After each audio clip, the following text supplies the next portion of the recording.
Chapter 10. A February Freshet. One of the very interesting events in my out-of-door year is the February Freshet. Perhaps you call it the February thaw. That is all it could be called this year, and in fact a thaw is all that it ever is for me nowadays, living as I do, high and dry here on Mullen Hill, above a sputtering little trout brook that could not have a freshet if it tried. But Maurice River could have a freshet without trying. Let the high south winds, the high tides, and the warm spring rains come on together. Let them drive in hard for a day and a night, as I have known them to do, and the deep, dark river goes mad. The tossing tide sweeps over the wharves, swirls about the piles of the great bridge, leaps foaming into the air, and up and down its long high banks beats with all its wild might to break through into the fertile meadows below. There are wider rivers, and other more exciting things than spring freshets. But there were not when I was a boy. Why, Maurice River was so wide that there was but a single boy in the town, as I remember, who could stand at one end of the drawbridge and skim an oyster shell over to the opposite end. The best that I could do was to throw my voice across and hear it echo from the long, hollow barn on the other bank. It would seem to me to strike the barn in the middle, leap from end to end like a creature caged, and then bound back to me faint and frightened from across the dark tide. I feared the river, oh, but I loved it too. Its tides were always rising or falling, going down to the Delaware Bay and on to the sea, and in from the bay, or out to the bay. With white sails set, the big boats were always moving. And when they had gone out over the wide water, the gulls or the fish hawks would sail, or a great blue heron, with wings like the fans of an old Dutch mill, would beat ponderously across. I loved the river. I loved the sound of the caulking maul and the adze in the shipyard, and the smell of the chips and tarred oakum, the chatter of the wrens among the reeds and calamus, the pink of the mallow and wild roses along the high mud banks, the fishy ditches with their deep sluiceways through the bank into the river, and the vast tide marshes that, to this day, seem to me to stretch away to the very edge of the world.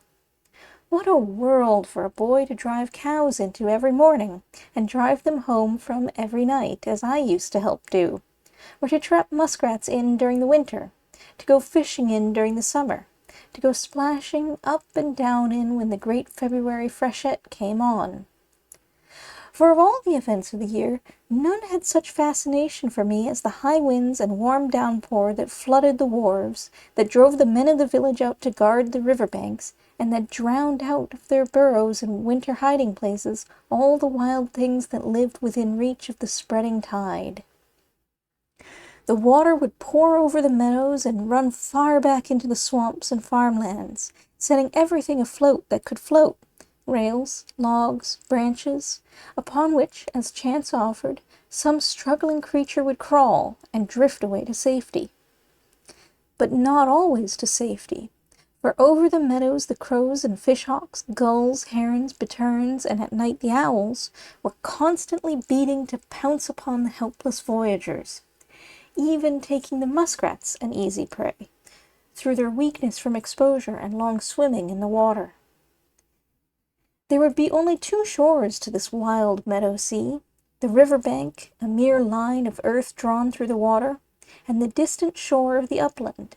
If the wind blew from the upland toward the bank, then the drift would all set that way, and before long a multitude of shipwrecked creatures would be tossed upon this narrow breakwater that stood, a bare 3 feet of clay, against the wilder river sea beyond.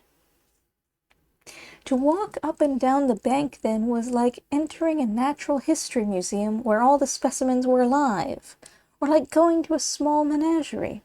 Sparrows, finches, robins, mice, moles, voles, shrews, snakes, turtles, squirrels, muskrats, with even a mink and an opossum now and then, would scurry from beneath your feet or drive back into the water as you passed along.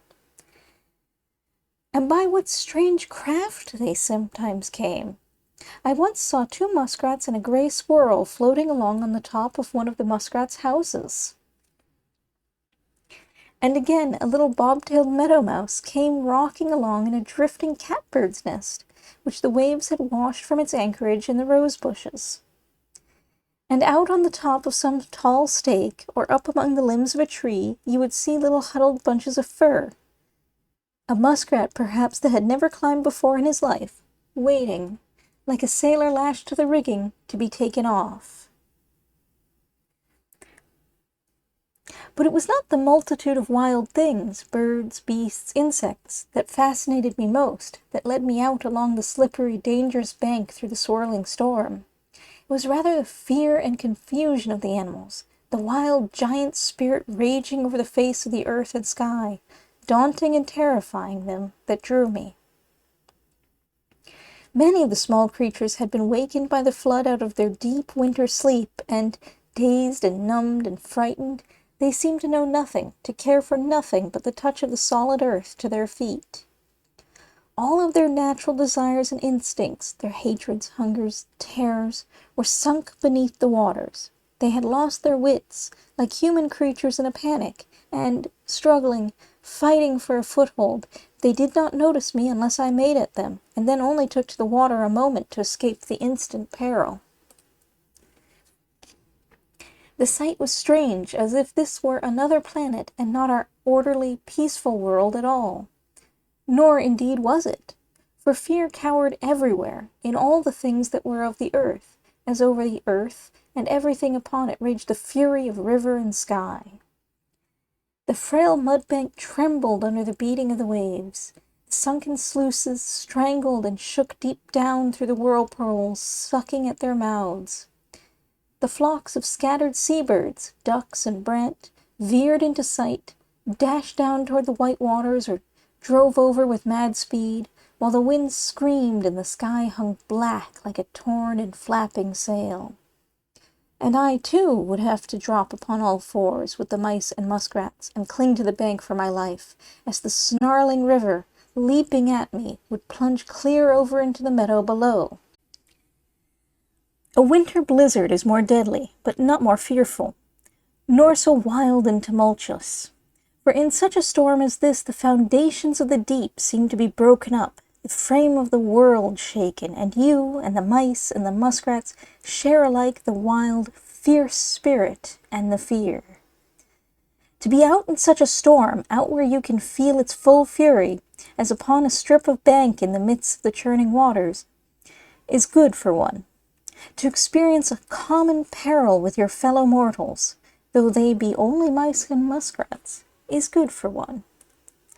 For it is to share by so much in their humble lives, and by so much to live outside of one's own little self. And then again, we are so accustomed to the order and fair weather of our part of the globe that we get to feel as if the universe were being particularly managed for us. Nay, that we, personally, are managing the universe. To flatten out on a quaking ridge of earth or be blown into the river, to hear no voice but the roar of the storm, and to have no part or power in the mighty tumult of such a storm, makes one feel about the size of a mouse, makes one feel how vast is the universe, and how fearful the vortex of its warring forces. The shriek of those winds is still in my ears, the sting of the driving rain still on my face. The motion of that frail mud bank, swimming like a long sea serpent in the swirling waters, I can still feel to my fingertips. And the growl of the river, the streaming shreds of the sky, the confusion beneath and about me, the mice and muskrats clinging with me for a foothold, I live it all again at the first spatter of a February rain upon my face. To be out in a February freshet, out in a big spring breakup, is to get a breaking up oneself, a preparation, like nature's, for a new lease of life, for spring.